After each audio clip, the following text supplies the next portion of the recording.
So I want to thank everybody for coming tonight and across Canada, and I want to thank KCC for sponsoring this and for everything they do. They're an incredible support and advocacy group, and many cancers don't have a support group like this. And I just want to also thank Karen and David Ross, who are normally here with us at Halifax. And we miss you, and we're thinking of you. And so what we'll do is get on with the talk.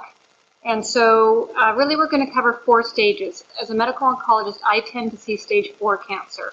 So we'll probably end up spending a bit more time on that, but we will cover all of them. What am I pressing? Enter.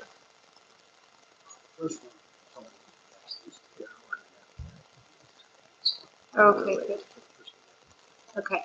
So, you know, statistics are statistics. At the end of the day, 2012, it's estimated that 5,600 new cases of kidney cancer will be diagnosed in Canada. It's actually the 8th most common cancer. And Nicole mentioned that the funding is very underrepresented when you think that it's actually the 8th most common cancer. It certainly doesn't get the 8th most common amount of research funding.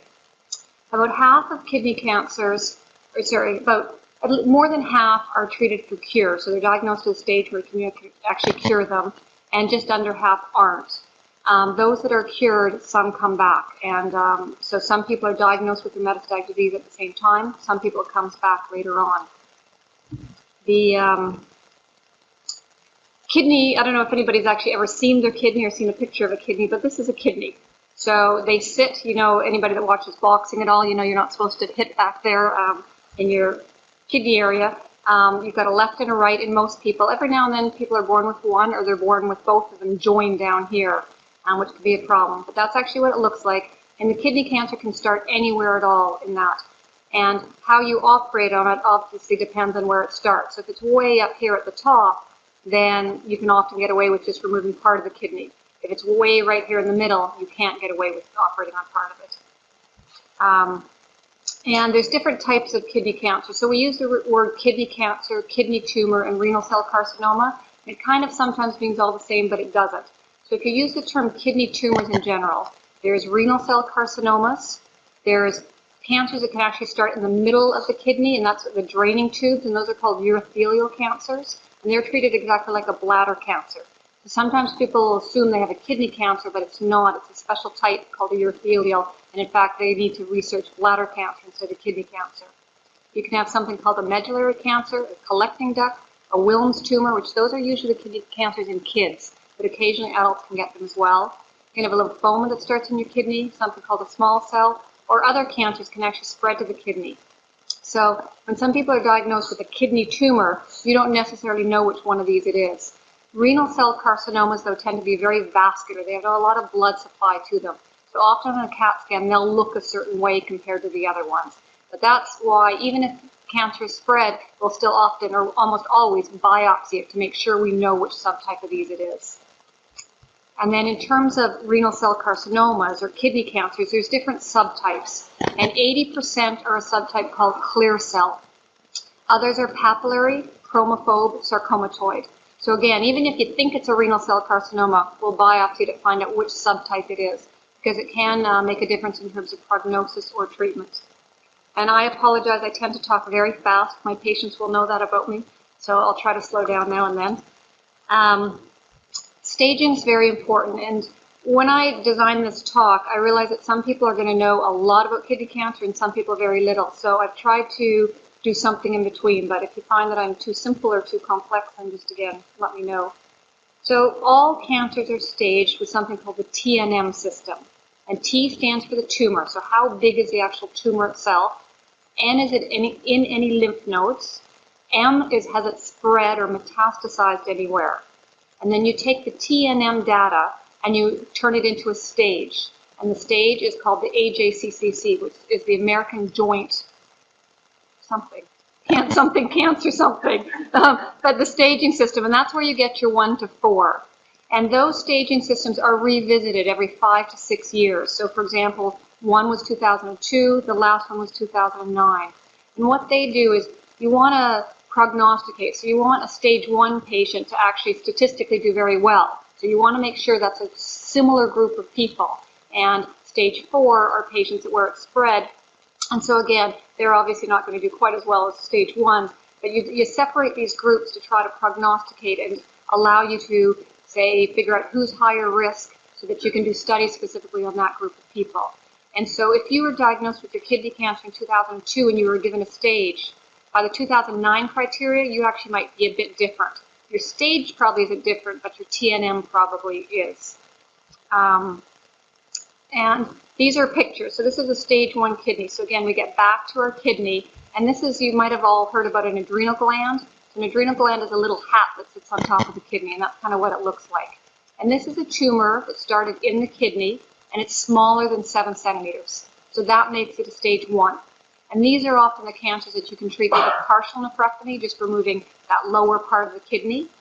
And these are often the ones that they can do laparoscopically, so not do the full incision that some people might have, but actually do it through the kind of the telescopes. So that's a stage 1. And then a stage 2 looks like that, and all it is it's bigger. So it's 7 to 10 centimeters, sorry, greater than 7 centimeters. And they've recently divided it up between 2A is 7 to 10 centimeters, and a 2B is more than 10 centimeters. And then I don't have a separate picture for a 3, but a 4 we've kind of talked about it, that's when it's spread. But a 3 is if it's involving that adrenal gland, or if it's involving the vein or the blood vessels where it comes out, or if it goes through into the capsule around the kidney and into the tissue around it. So basically it kind of, you can see the TNM, it basically gets bigger or invades surrounding things. So in terms of stage 4 cancer, and like I say, that's what I tend to specialize in, there's 3 types of therapy that you can think of. One is chemotherapy, one is immunotherapy, and one is targeted therapy.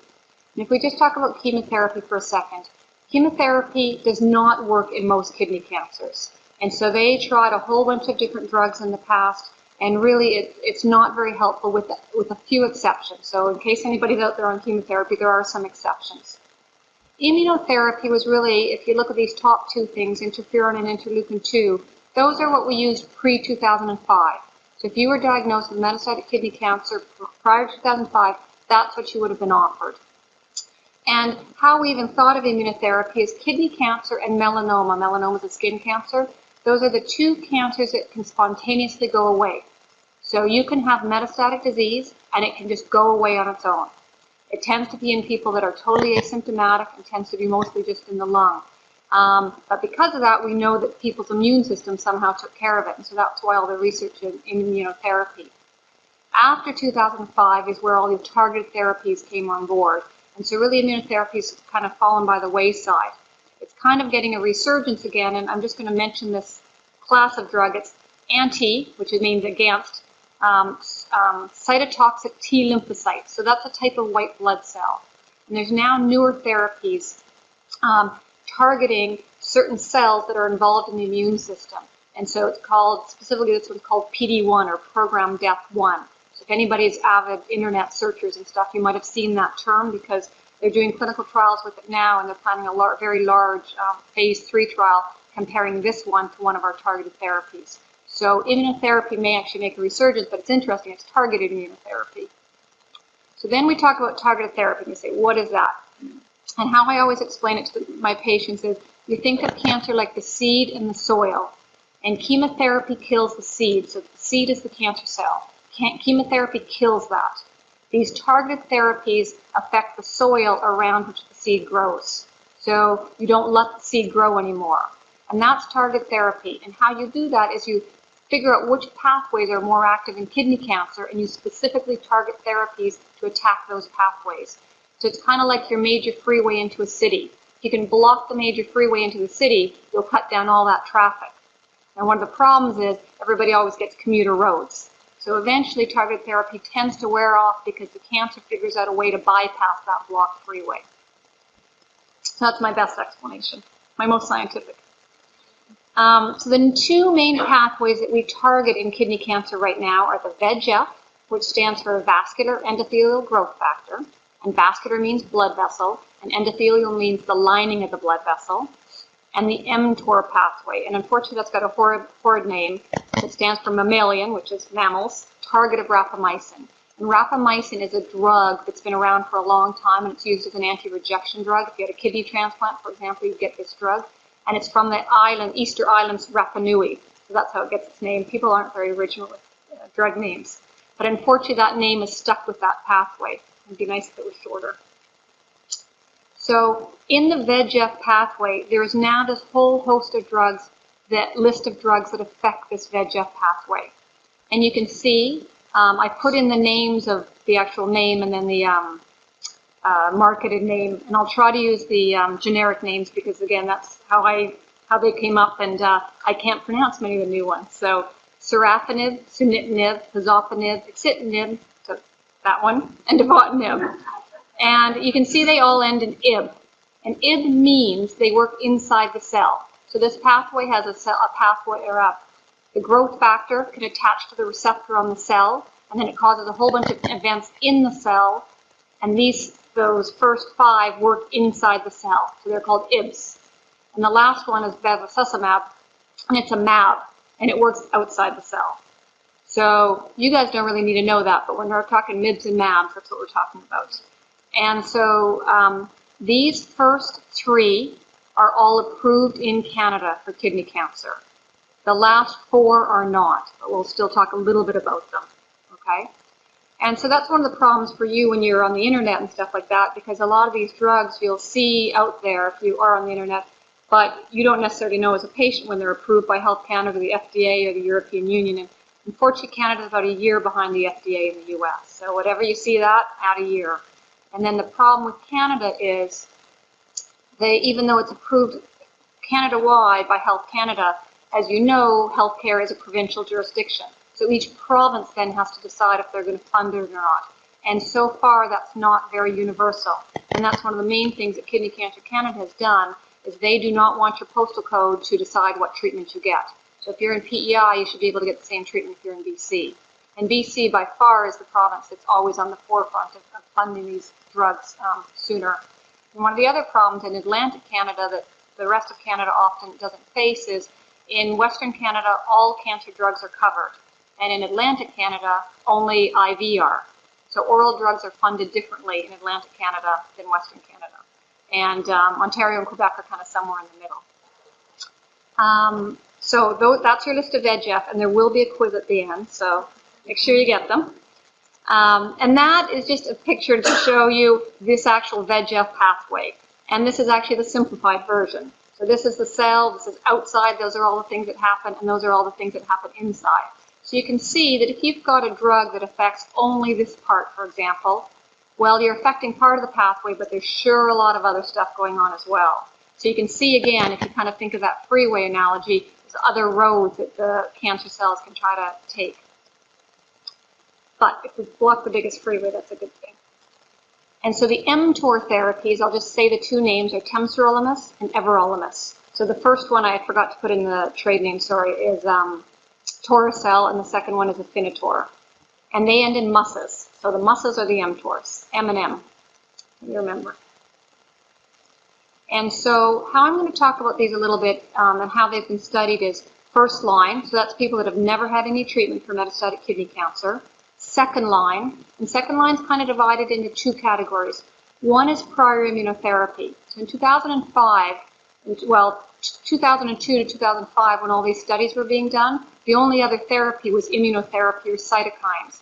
And so they did a whole host of studies in people that had those drugs, and now we know the results. But in reality, in 2012, nobody gets immunotherapy anymore.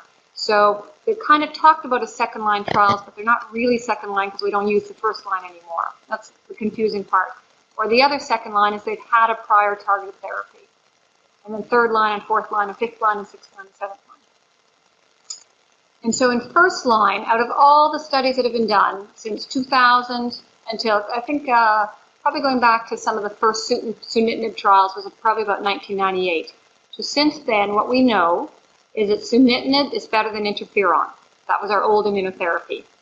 We know that pazopanib is better than placebo.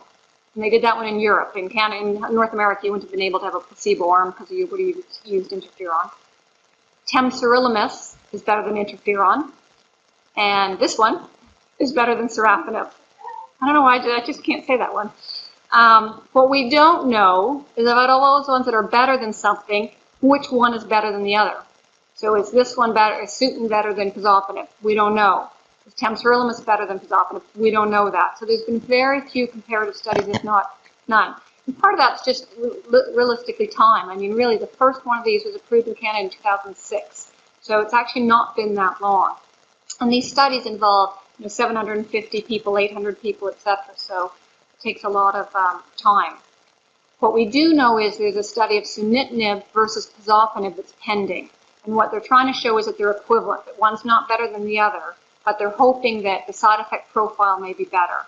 And there's some hint that maybe pazopanib is better than sunitinib in terms of patient tolerance. And there was just a study, we had our big cancer meeting is in every year in June in Chicago, so it was just last weekend. There was an interesting French study, and they gave people 2 cycles of Sutent, and they gave another set of people 2 cycles of pazopanib. And then whether it was working or not, they changed it, and you got 2 cycles of the opposite. And all they said to patients was, which ones you like more? So not very scientific, but patients like pazopanib more. So we'll just have to wait and see. Obviously you don't want efficacy. There's that balance between efficacy and side effects, and we're all looking forward to seeing what the results of that are. Today, pazopanib is available in Canada if you have private insurance as first-line therapy. In terms of second-line therapy, so this is somebody that's had targeted therapy. So you've had sunitinib, for example, you've had sorafenib, and it either didn't work or it stopped working. What we know is that everolimus is better than placebo. What we know is that this other one called axitinib is better than sorafenib. And what we know is temsirolimus is no better than sorafenib. And that's a fairly recent announcement. And so what we don't know, though, is which one of those is better. So if you've been on sunitinib for 2.5 years and it's no longer working, should we try a drug that's kind of similar, like axitinib, or should we try a drug that's quite different, like everolimus? And truly, we don't know. And there's no comparison study that's out there. So whether we ever know, it's unclear. What we do know, though, is some people can just not have everolimus because of side effects, for example. So if you have really bad lung disease or something, you wouldn't want to give somebody everolimus. So sometimes because of the side effect profile, you may choose one over the other. Or some people think maybe, although it's certainly not proven, that maybe if you've been on Sutent for a long time and it's worked, well, maybe you should use a drug that's kind of similar. Whereas if you were on it and it never worked, maybe you should use something different. But that's really, truly not proven. And then third line, we don't know actually. And so there's this study ongoing, devotinib versus sorafenib, and the results are pending. In fact, it's still going on. And it's going on in Halifax. So it would be a third line trial for somebody that had Sutent and it had everolimus, and then they could go on to this one. And it's going on in several centers across Canada. And so again, the big questions that we have every day when we see patients are, what's the best first-line therapy? And then what's the second best? And then if they're all the same, maybe they all turn out to be the same, well, which has better side effect profile? And the problem there is not all patients are the same. So one person may tolerate one really well, and another patient may tolerate another really well, and you don't necessarily know until you're trying. So again, what I always tell patients is, you don't know if it's going to work ahead of time, and you don't know who's going to have side effects ahead of time. The only way is to try. And at the end of the day, the whole reason you take treatment is you want to be alive and well to do the things you want to do in life. So if you're on a treatment that is just causing horrendous side effects and you can't get out of the house, you probably shouldn't be on that treatment, whether it's working or not, because you're ruining your quality of life and you're not having a great quality of life. And that's why we're all alive. And so I'm not talking a lot about treatments on this talk, other than to say we've gained a lot of experience in the last 5 or 6 years. And for example, sunitinib, which is a very commonly used drug, the original schedule was 4 weeks on, 2 weeks off, and that was it. And if it wasn't working, you lower the dose. If it wasn't working, you lower the dose.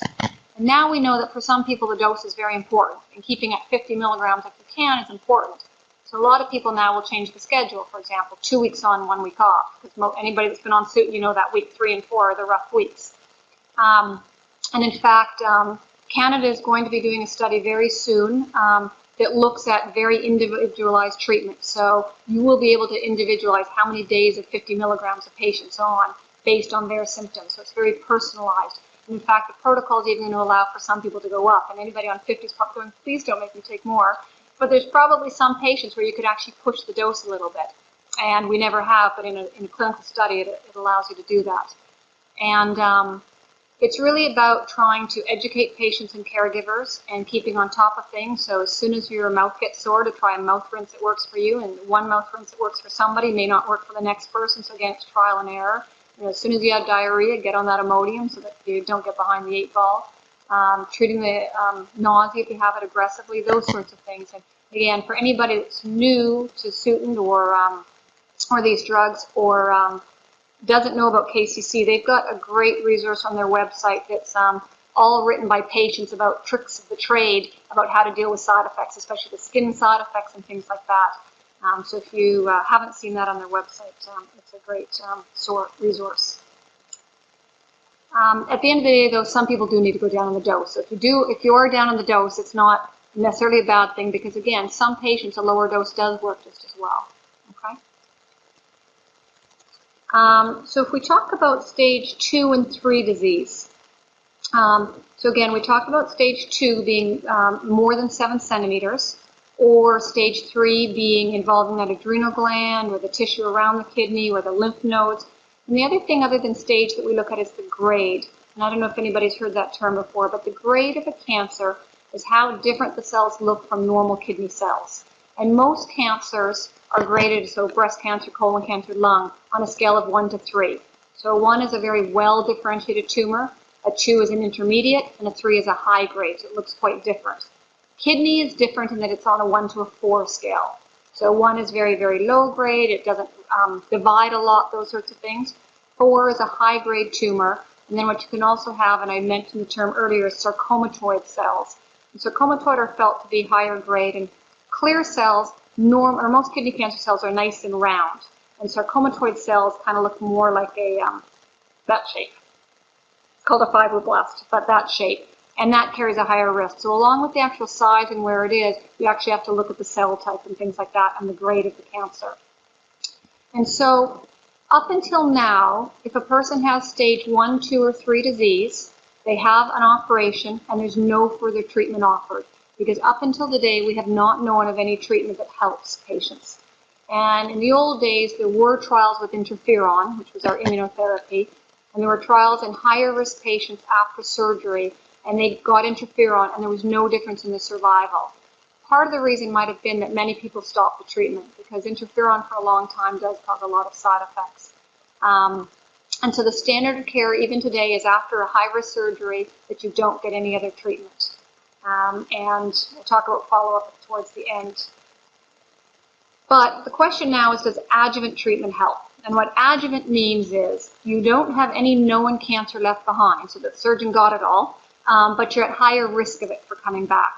And so the classic example is breast cancer. So if a woman has a large breast cancer or a high-grade tumor, or if it's involving the lymph nodes and under the armpit, most women are offered adjuvant therapy. And that can either be chemotherapy or hormone therapy. And how we learned about even the chemo and the hormones is you tend to look in the higher stages. So stage 4, you see what works, and then you move it into earlier stages. And so, again, as of today, we don't know that any treatment works, but we have a lot of studies going on. And so these are 4 different studies that have looked at patients with higher risk localized disease.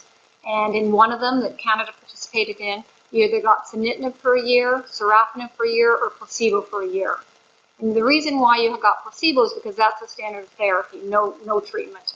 And so some people are very against placebo-controlled trials, but again, in this setting, you weren't going to get treatment anyway. So for anybody with metastatic disease that's listening, you know that the side effects are certainly rough at times, but you know if it's working. So if your CAT scan, the disease is getting better, or you feel better, you're willing to put up with the side effects of it. This is a little bit different scenario. So these people that will go on this trial, they don't even know that they've got disease left behind, and they're going on the study not even knowing if it's going to help them or not. So it's a lot of perseverance from the patient's point of view, and patients go on clinical trials for 2 reasons. Hoping it helps them, but amazingly, most people go on clinical trials to help the next generation, so to help the next person down the road.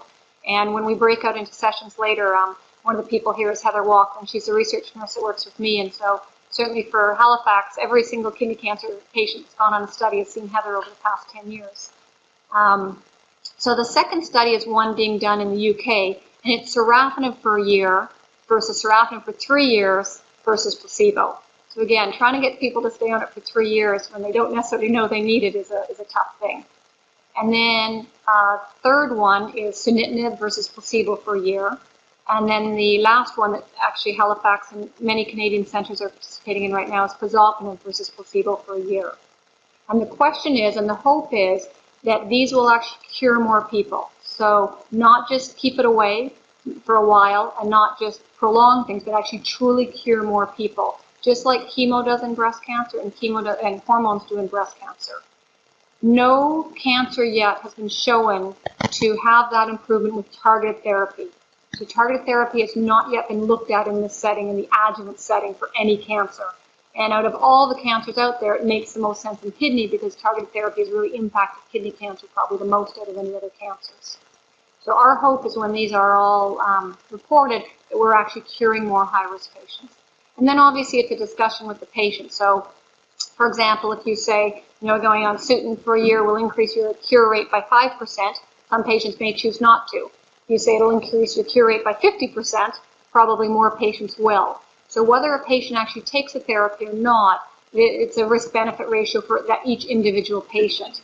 And they've done studies in breast cancer, actually, where they ask women, what % improvement in survival would you want to be willing to undergo chemo for? And believe it or not, they say 1%. I'm not sure 1% would cut it with these drugs. But again, that's for each individual patient to decide. Another controversial area in kind of stage 2 or 3 cancers is, should the lymph nodes around the kidney be removed or not? And so lymph nodes are the same as glands. When you get a sore throat, your glands swell under this area of jaw. You've got lymph nodes in your whole body. You don't have a lot around the kidney, but you can have some.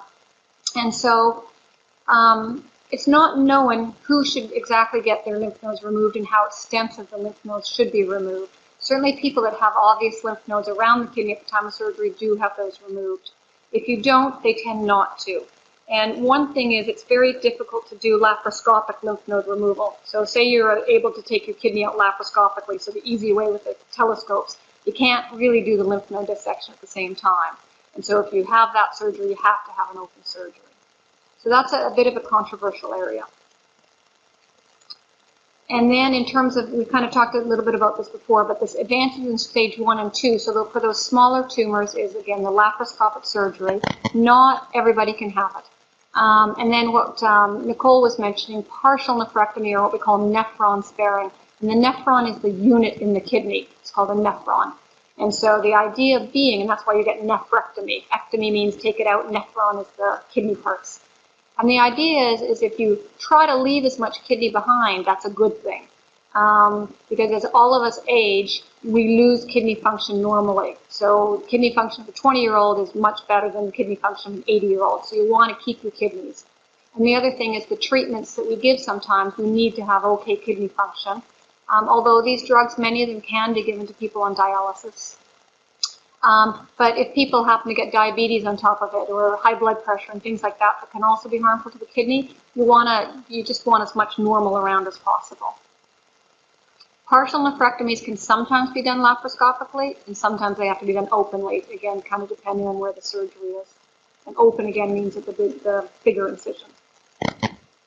And one of the things I always remember from one of Deb's talks when she was, her story about sitting in the waiting room talking to other patients with kidney cancer, is the fact that after they had their surgery, that nobody really said, okay, what's the follow-up plan? So what do we do? Now my kidney's out. And so if you have metastatic disease, you tend to come to a medical oncologist early on, and the follow-ups kind of decided depend on what treatment. If you've actually had your kidney cancer taken out, you go back and see the urologist, and they go over the pathology with you and things, and the question is, what now? And so there are different recommendations for follow-up, and there's no big, huge studies to guide us, so a lot of it is consensus. So a bunch of smart people get together, and they look at a whole bunch of data, and what they look at is, okay, if you had a stage 1 cancer, when does the cancer tend to come back in people? Where does it tend to come back? Compared to a stage 3 patient, it tends to come back sooner, or it might come back more in one area than the other. So based on that data, they tried to come up with recommendations. So the Canadian Urological Association, which is the group of Canadian urologists across the country, came up with guidelines in 2008. And I'll show you a slide in a second. And then another very commonly used one is called UCLA Integrated Staging System, and for whatever reason it's abbreviated UICC. And so I'll just give you an example. So that may not show up great, but this is the Canadian, this is the Canadian guideline. And here it has PT1, so we talked about that, 2, 3, and it doesn't matter. When it's X, we either don't know or it doesn't matter, but you have lymph nodes positive. And the important thing to remember with this one is the TNM is a 2002, not the 2009. And so this is 3 months, 6 months, 12 months, 18 out to 72 months. And this X is when you should have something done. So a history and a physical exam, blood tests, a chest x-ray, and either a CT or an ultrasound of the abdomen. So for example, if you had a very small tumor, it's at 12 months. If you had lymph nodes positive, it's at 3 months. So it's really how much follow-up depends on what your risk of the cancer coming back is. And some urologists follow guidelines, some don't follow guidelines, but certainly as a patient and as your own advocate, you can say to the urologist, what is my follow-up plan for the next 5 years?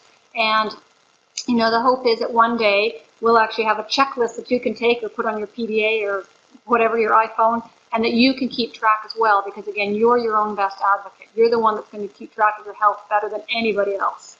So that's a Canadian guideline. And then this is just that example, of the UCLA one. And what they do is they separate people out. So if you have nodal disease, you're in one category. And then they look at the T stage, and again, this is based on 2002. And so they look at the T stage, but they also put the grade in, and I had mentioned that earlier. So they put the grade in, and the third thing they put in their system is what's called your ECOG performance status. So how fit are you and how well are you? And the idea is that if you have a cancer that's making you sick, it's a more aggressive biology, it's a more aggressive cancer than if you have a cancer that's not making you sick. And so that's what this kind of accounts for. So most T1 patients would be down here. They wouldn't be feeling any symptoms. Whereas a T4 lesion might be anywhere from a 0 to a 3, and it's on a 0 to a 4 scale, 4 being that you're bedbound, 0 that you're totally normal. So they take into account the end stage, the T stage, the grade, and the performance status.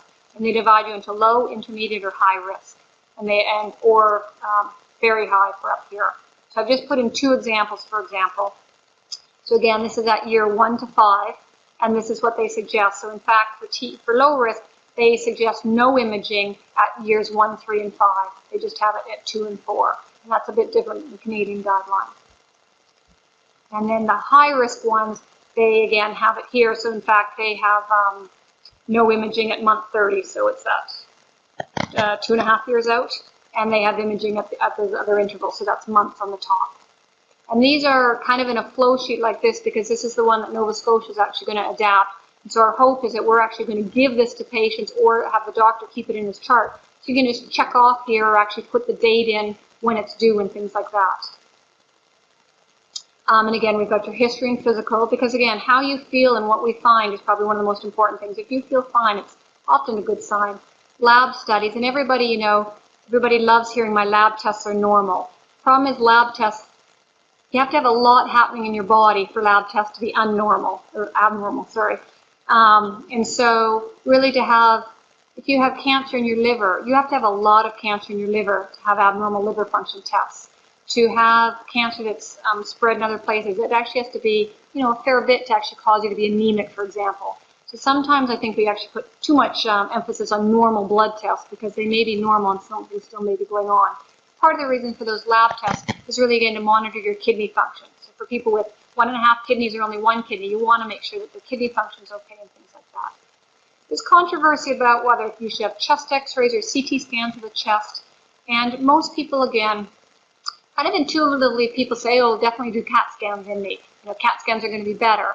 Problem is, all of the CAT scans give you radiation exposure. And there's a lot more knowledge now about radiation exposure as well. So it's that balance between not irradiating people a ton and getting enough information. So in many of the follow-ups, chest x-rays are actually recommended instead of CTs. And it's not because we don't want to do them, we're trying to minimize people's risk of radiation exposure. So To be a medical oncologist, and I treat just GU cancer, so kidneys, bladders, prostates, and testes. My kids will not admit that at school.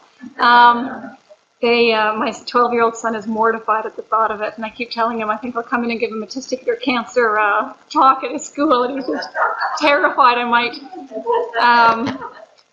So I don't tell him I also do penile cancer because that might just throw him over the edge. But to be a medical oncologist, you have to be a half-glass full kind of person. If you're a half-glass empty person, you would not succeed in this job, and nor you as patients. I mean, to make it through every day, you've got to think of the glass half full. That's kind of just what I'm showing there. And I think that's actually it. So I finished too early, but it's probably because I talked too fast.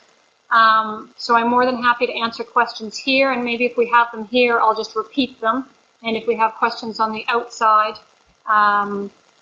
we'll see them typed up there.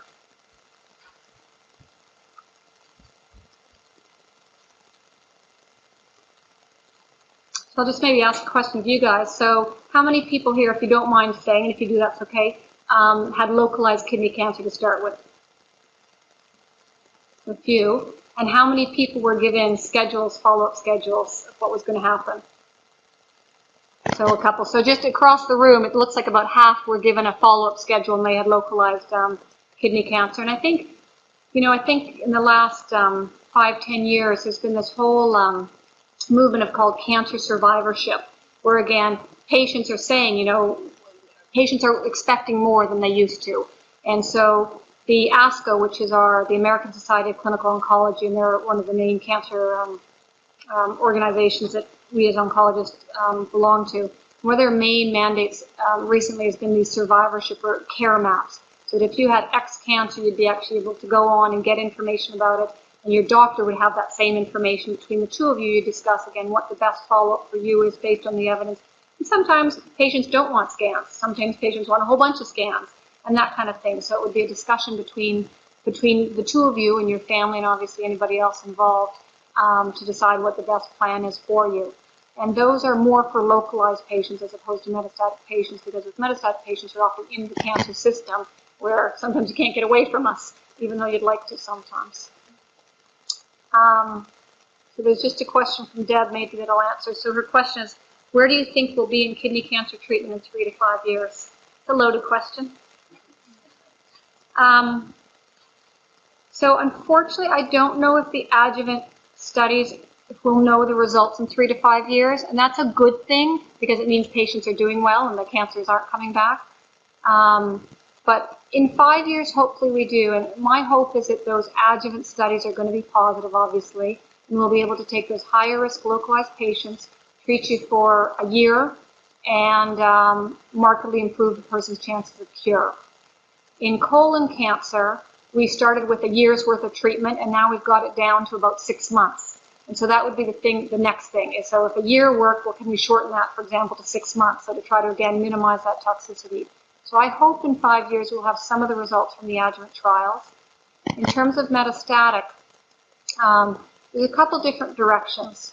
And one is the fact that the grade alone, the histology alone, the size alone isn't enough to figure out with a patient what the best treatment is. And it's called personalized medicine. So what can we take from your tumor, or what can we take from your blood or your urine, and look at that under the microscope or the gene array analysis, the DNA of it, whatever, and be able to tell you, okay, pazopanib is the drug for you, and you're going to have hardly any side effects, and it's going to work really well. And the next person's going to say, you know what, temsirolimus is the drug for you. Or potentially, you know what, none of these treatments are good for you. And that's not a bad thing to know either, because then we prevent a lot of side effects in people. Or the next person, everything's going to work in you. Do I think we're there in 3 years? No, although they've made a lot of progress in breast cancer, and they've got something called Oncotype DX. I don't know if anybody's ever heard of that, but it's where you can actually do a gene array or analysis of all these different genes in breast cancer and predict a person's chances of the cancer coming back. And so again, it helps you guide you into who needs treatment and who doesn't need treatment. And that's happening every day in breast cancer. And so perhaps one day we will have something like that in kidney. I don't know if it'll be quite so simple, because I think there's a lot more heterogeneity in kidney cancer than in breast cancer, but that's just my bias. And then my third hope is in 3 to 5 years we'll know something more about the non-clear cell cancers. So most of these studies have been done in clear cell carcinoma. And the other subtypes, especially papillary and chromophobe, have been left out. And even though they only make up 20% of the patients, that's still 20% of the patients. And so there are studies now being done specifically in those subtypes. There's still not enough of them. But I'm hoping that then we'll know a little bit more about that type of what to do with the individual subtypes. So that's my hope in a nutshell. Deb? Any questions here at all? Yes.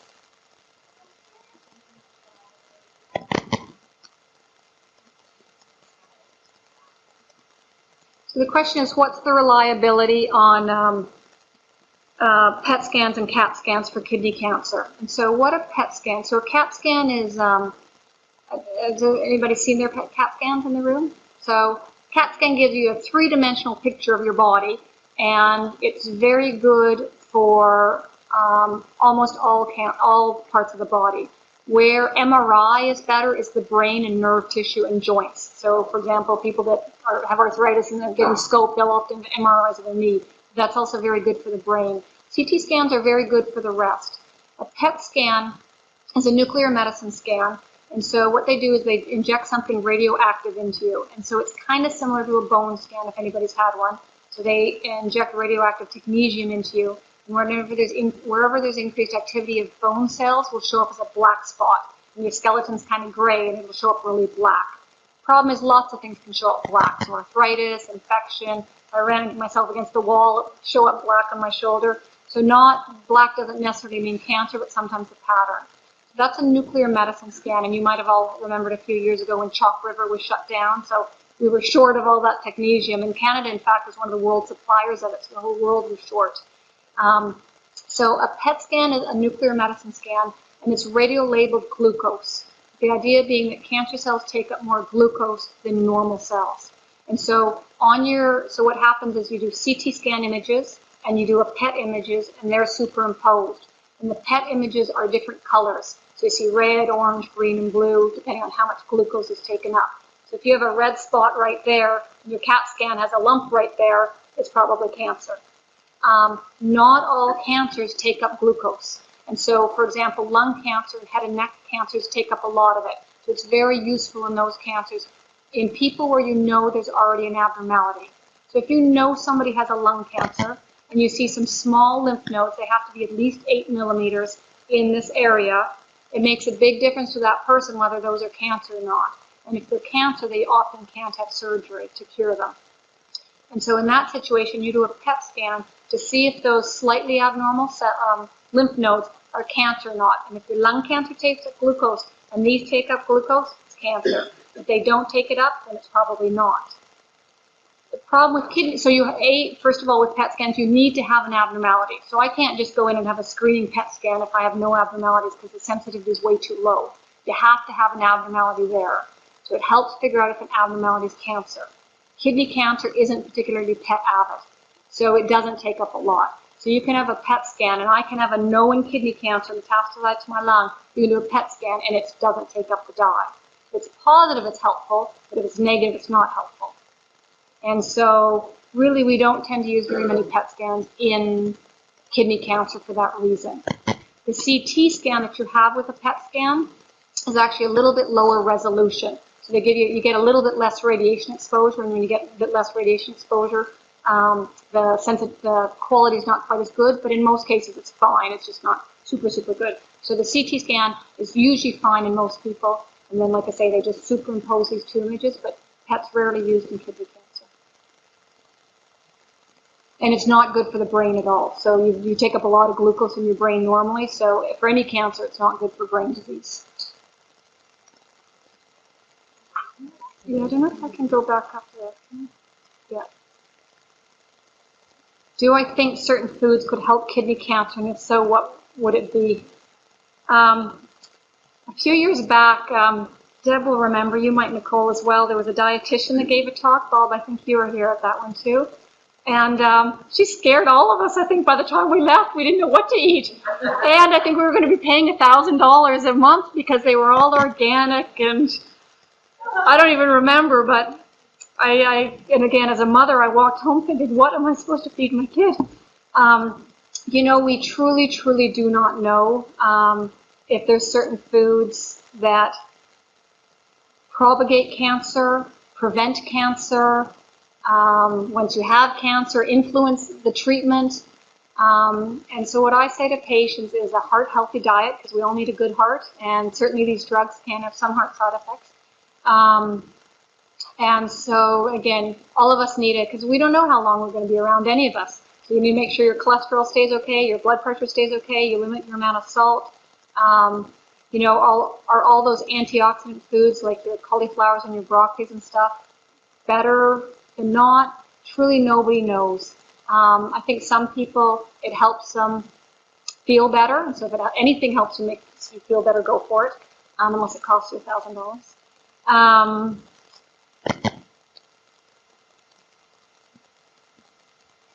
So I'm probably not answering that very well, and the real answer is nobody knows. I don't know if anybody here has any other comments about that. And what I do really tell my patients is don't go crazy, and my definition of crazy might be different than yours. Don't all of a sudden go totally vegan if you've never been and you haven't researched and stuff. Don't all of a sudden, I mentioned that cancer cells take up more glucose. Well, some people cut all sugar out of their diet, like not even a smidgen of glucose, which doesn't leave a lot of food if you look at the nutrition content of food.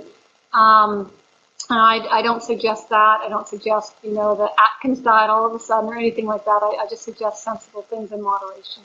What about the dark chocolate? So Kurt just asked, what about the dark chocolate? Deb Maskin always wants me to say dark chocolate and red wine are okay. Yes. So I'm not going to comment on that one, nor the red wine.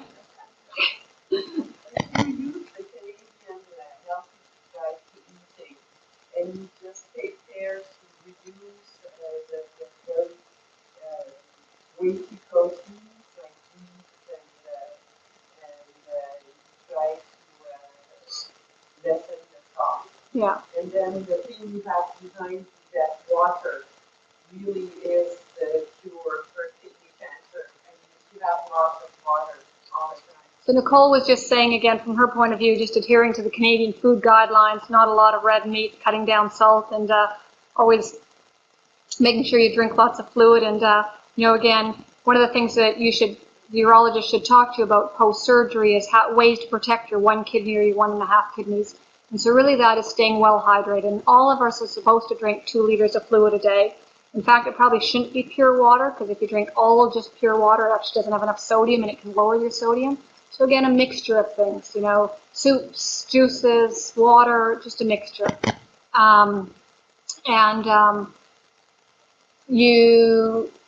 Some people obviously drink a lot more water than that. Some people drink a lot less, but that should be the minimum. I think the people that really are good at water are the nurses. The nurses always have their 2-liter jug of water, and somehow they get through it every day. And I realized by 9 o'clock I still haven't gone to the bathroom all day.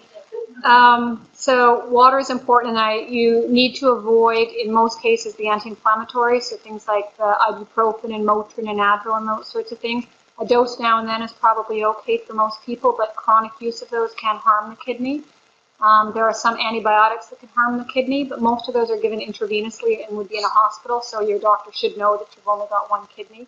Some people wear a MediAlert bracelet. Most people don't, I think, with one kidney, but every now and then I do see somebody with one. And very good control of blood pressure if you're hypertension. So diabetes and hypertension are the 2 most common causes of dialysis in Canada, in North America. And so certainly somebody with one kidney, you'd be much more aggressive about the blood pressure than somebody without one kidney. Same with the diabetes control. And any of you on the VEGF targeted therapies know that high blood pressure can be a side effect of that. And so obviously we're very diligent about trying to keep your blood pressure controlled down. And I should just mention, since I'd mentioned the heart and high blood pressure, we know that the VEGF targeted therapies definitely do increase blood pressure, but that adjuvant study that I mentioned that Canada participated in, the Sutent for a year versus Serafin for a year versus placebo for a year, just this past weekend again at the cancer meeting, they announced the preliminary results of the heart side effects or the cardiovascular side effects. And it's the only study that's been placebo controlled. Everybody had regular ECGs and everybody had regular heart scans to make sure that the heart was okay. And in fact, it doesn't look like there's any difference between all three of those arms. So the placebo arm, I can't remember the exact number, so don't quote me, but it was something like 3%, and the Sutent was something like 4.3%. So in the 3 to 5% range, and really no difference between the three arms, which is very, very reassuring. There were some preliminary reports that all of a sudden, or when sunitinib first came out, that there were a lot more heart side effects that weren't realized in the initial studies. So that's reassuring. The only question is whether those patients who don't have metastatic disease are any different than those that do, because again, most people that get those now have metastatic disease. But I found that very reassuring to see those results. Any other questions here? So the question about water intake and caffeine, and so again, what I tell patients is certainly not to take, something with caffeine, whether you're a Diet Coke drinker or a Coke drinker, or a tea or a coffee. So again, anything in moderation. You don't take your 2 liters in Diet Coke, which I just had a patient inform me that he was. And so it's, yeah, you can't, I guess. Should anybody have that much aspartame to take 2 liters of caffeine-free Diet Coke? You've got to wonder, right? So that being said, some people love their Coke. So again, anything in moderation. So if you take 1 or 2 cups of coffee a day, that's fine. I probably wouldn't recommend much more than that, because caffeine acts as a diuretic. So it actually can draw you out. And people with 1 kidney, one of the most important things is to stay hydrated. And so it's called pre-renal. So if you stop the amount of fluid going into the kidney, you actually decrease your kidney function. So you always want to make sure there's enough fluid going into your kidney and not taking too much out. A diuretic takes some of that out.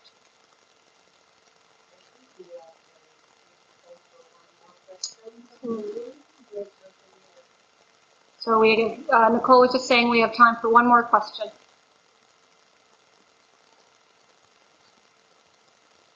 Now everybody's too shy. Anybody from the outside? Well, actually, I have a question. Okay. How well do you communicate and deal with patients who go on the internet and with their own knowledge about the sickness and how to go about it?